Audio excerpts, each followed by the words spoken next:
মক্কায় ইহুদিরা এসে দল পাকালো, চল মুহাম্মদকে আজকে প্রশ্ন করে আটকায় দিব। কি প্রশ্ন করবি? ইহুদিরা বলে, এমন প্রশ্ন জানা আছে এগুলোর কিছুই মুহাম্মদ জানে না।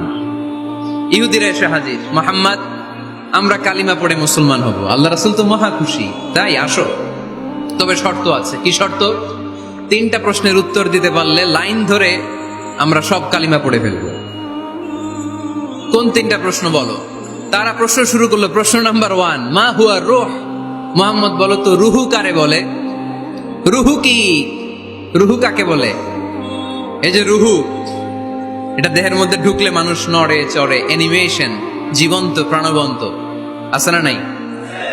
এটা যখন চলে যায় আল্লাহরে, আমাদেরকে একলা ফেলে যখন রুহু চলে যায়, দেহে কোনো নাড়াচাড়া নাই। ইহুদিরা বললো, প্রথম প্রশ্ন রুহু কারে বলে বলো।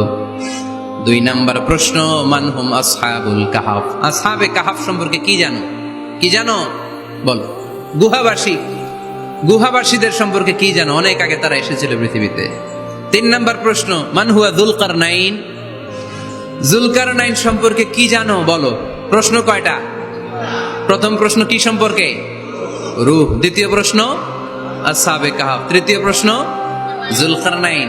আল্লাহ রাসূল সাল্লাল্লাহু আলাইহি ওয়াসাল্লাম বললেন, গাদান উজিবুকুম। তাফসীর ইবনে কাসিরে এসেছে, তিনি উত্তর দিলেন, গাদান উজিবুকুম, আই উইল আনসার টুমরো। আগামীকাল উত্তর দিব। কারণ জানেন না তো কি করে বলবেন, আর না জানলে উনি বানায় কিছু বলেন? কারণ কোরআন তো পরিচয় দিয়েই দিল, তিনি মন গড়া কখনো কিছু বলেন। আগামীকাল উত্তর দিব। ওরা আগামীকাল উত্তরের জন্য হাজির, কিন্তু ওহী আসে নাই, উনি বলতেও পারে না। বিশ্বনবী আবার বললেন, গদান উজিবুকুম, আগামীকাল দেব। তারপরের দিন ইহুদিরা এসে হাজির, বিশ্বনবী উত্তর করতে পারেন না। বিশ্বনবী আবার বললেন, গদান উজিবুকুম, আগামীকাল বলে দেব। আগামীকাল ওরা এসে হাজির, তৃতীয় দিনও তিনি পারেন না।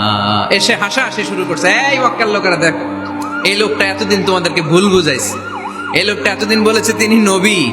তিনি যদি নবী হতো তিনি তো প্রশ্নের উত্তর করতে পারতো, পারে না কেন? পারে না কেন? এটাই প্রমাণ করে তিনি নবী নয়। তিনি যদি পারত উত্তর দিয়ে দিত। তিনি যদি জানতেন তাহলে তো উত্তর দিতেন। পারেন না কেন? 3 দিন 4 দিন, আহা, নবীও লজ্জায় অসহায়, উত্তর দিতে পারেন না। টানা 15 দিন। টানা কয় দিন? ওহী আসে নাই, নবী উত্তরও দিতে পারে না। আল্লাহ রাসূল সাল্লাল্লাহু আলাইহি ওয়াসাল্লামের জন্য এত বিব্রতকর পরিস্থিতি আর কখনো ছিল না। তিনি বারবার বলতেছেন কালকে বলবো, কিন্তু উত্তর আসে না। এর কারণ নবী ইনশাআল্লাহ বলে নাই। কি বলে নাই? নবীর মাধ্যমে, আমার পেয়ারা নবীর মাধ্যমে আমাদেরকে শিখানোর জন্য আল্লাহ 15 দিন ওহী নাজিল বন্ধ করলেন। চিল্লায় বলেন, কয় দিন? এরপর আল্লাহ কোরআনের আয়াত নাজিল করলেন, ওয়ালা তাকুলান্না লিশাইইন ইন্নী ফাইলুন যালিকা গাদা ইল্লা আইয়াশা আল্লাহ। নবী গো, ভবিষ্যতের কোন কাজের ব্যাপারে যদি কাউকে ওয়াদা দেন, ওয়াদা দেওয়ার আগে অবশ্যই ইনশাআল্লাহ বলে দিয়ে। নবীর মাধ্যমে আমরা শিখে গেলাম না? এবার আল্লাহ 3টা প্রশ্নের উত্তর জানায় দিলেন। ইয়াসআলুনাকা আনির রূহ কুলির রূহু মিন আমরি রাব্বি ওয়া মা উতিতুম মিনাল ইলমি ইল্লা কালিলা। দ্বিতীয় উত্তর জানায় দিলেন, আম হাসিবতা আন্না আসহাবাল কাহফি ওয়ার রাকিব কানু মিন আয়াতিনা আজাবা। 3 নাম্বার প্রশ্নের উত্তর আল্লাহ সূরা কাহফে জানিয়ে দিলেন, ইয়াসআলুনাকা আন যিল কারনাইন কুল সাআতলু আলাইকুম মিনহু যিকরা। আল্লাহু আকবার। গেলেন, বললেন কার কার উত্তর লাগবে আসো। রূহ হলো আল্লাহর আদেশ, আল্লাহর আদেশে ঢুকে আর আল্লাহর আদেশে বের হয়।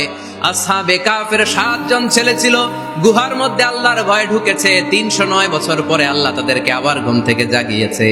জুলকারনাইন এমন একজন বাদশা, গোটা বিশ্বকে শাসন করেছে, তার শাসন ক্ষমতার কোনো কমতি ছিল না। সুবহানাল্লাহ, সুবহানাল্লাহ। তাহলে আমার নবী মন গড়া কথা বলে, তাই না? মন গড়া বলে?